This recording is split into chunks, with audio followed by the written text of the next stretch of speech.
മാധ്യമങ്ങൾ സത്യത്തെ കൈവിടരുതെന്ന് ബിഷപ്പ് പോളി കണ്ണൂക്കാടൻ.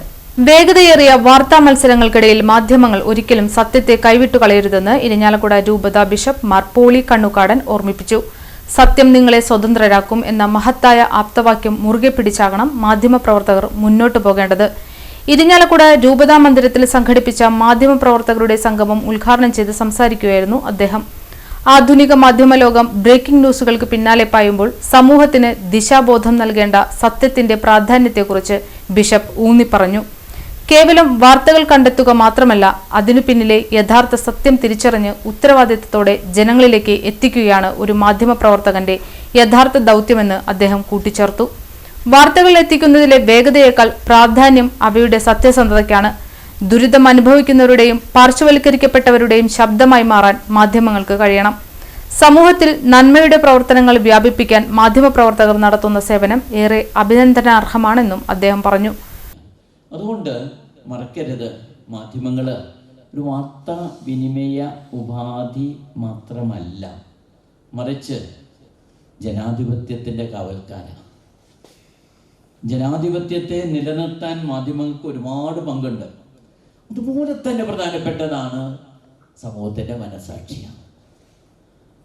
അപ്പോൾ ഇവിടെ പ്രസംഗത്തിലും ആശംസകളിലൊക്കെ പറഞ്ഞതുപോലെ ഇപ്പോൾ സമൂഹത്തിൻ്റെ മനസാക്ഷിയായിട്ട് നിൽക്കണമെന്നുണ്ടെങ്കിൽ അതിനെ കൃത്യമായിട്ട് വിവേചനത്തോടുകൂടെ വാർത്തകൾ നിങ്ങളത് ചെയ്യുന്നവരാണ്. അതിൽ സന്തോഷമുണ്ട്. അതുകൊണ്ട് തന്നെ നിങ്ങളെല്ലാവരെയും ഞാൻ അഭിനന്ദിക്കുകയാണ്. നിങ്ങളുടെ സേവനം ഇനിയും വിലപ്പെട്ടതാണെന്നുള്ള കാര്യം മറക്കരുത്. ഞാൻ നേരത്തെ സൂചിപ്പിച്ച പോലെ 3 ചിന്തകൾ പങ്കുവയ്ക്കാനാണ് ഞാൻ ആഗ്രഹിക്കുക. ഒന്നാമത്തേത്,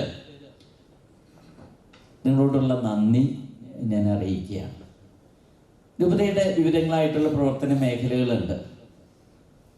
ഏറ്റവും പ്രധാനപ്പെട്ടത് വിശ്വാസ തലമാണ്. ഒരു സഭ എന്നുള്ള നിലയ്ക്ക് ഊന്നൽ കൊടുക്കുന്ന ആദ്യത്തെ തലം എന്ന് പറയുന്നത് വിശ്വാസം. അപ്പോൾ ഈ ക്രൈസ്തവ സമൂഹത്തിലുള്ള വിശ്വാസികളായിട്ടുള്ളവരുടെ വിശ്വാസത്തെ കുറേയും കൂടെ ആഴപ്പെടുത്താനായിട്ട് ശ്രമിക്കുക.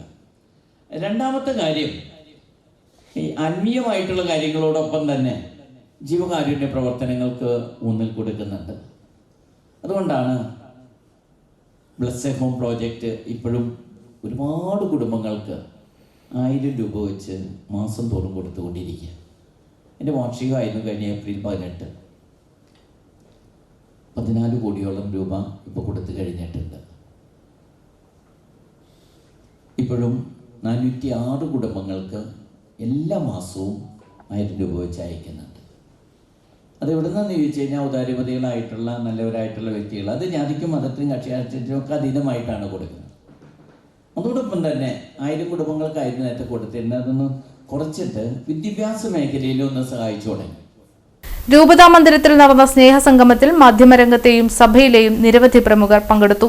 രൂപതാ വികാരി ജനറൽമാരായ monsignor Jose Maliyekkal, monsignor Wilson Irathara, monsignor Andrew Alappadan എന്നിവരും PROമാരായ father Jino Malakkaran, Jose Aliyath, Deepika, senior editor Sebi Maliyekkal, രൂപത finance officer father Lijo Kongo, Kerala സഭാ director father Jason Vadakkanchery, father Lindo Panankulam, father Jose Thozhuthunkal എന്നിവരും സംഗമത്തിന് നേതൃത്വം നൽകി.